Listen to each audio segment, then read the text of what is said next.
সকালে কি পরিমাণ বৃষ্টি হলো, আর এই রোদ দেখে কি মনে হবে যে বৃষ্টি হয়েছে কিছুক্ষণ আগে। তো দেখতে থাকুন কি অবস্থা।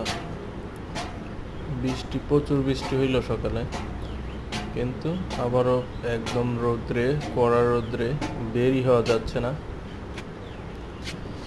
এই যে আমি পর্দা ফালাইয়া দিছিলাম, তো এখন পর্দাগুলি না উঠাইলে তো অবস্থা খারাপ হয়ে যাবে। কারণ এইভাবে আর 20 মিনিট থাকলেই মুরগি ভিতরে অক্সিজেনের অভাবে বা গরমে মুরগি স্ট্রোক করবে। তো এই যে আমার মুরগিগুলো মাশাআল্লাহ, ফ্যানও বন্ধ করে দিয়েছিলাম, ফ্যানটাও দিয়ে দিলাম এখন।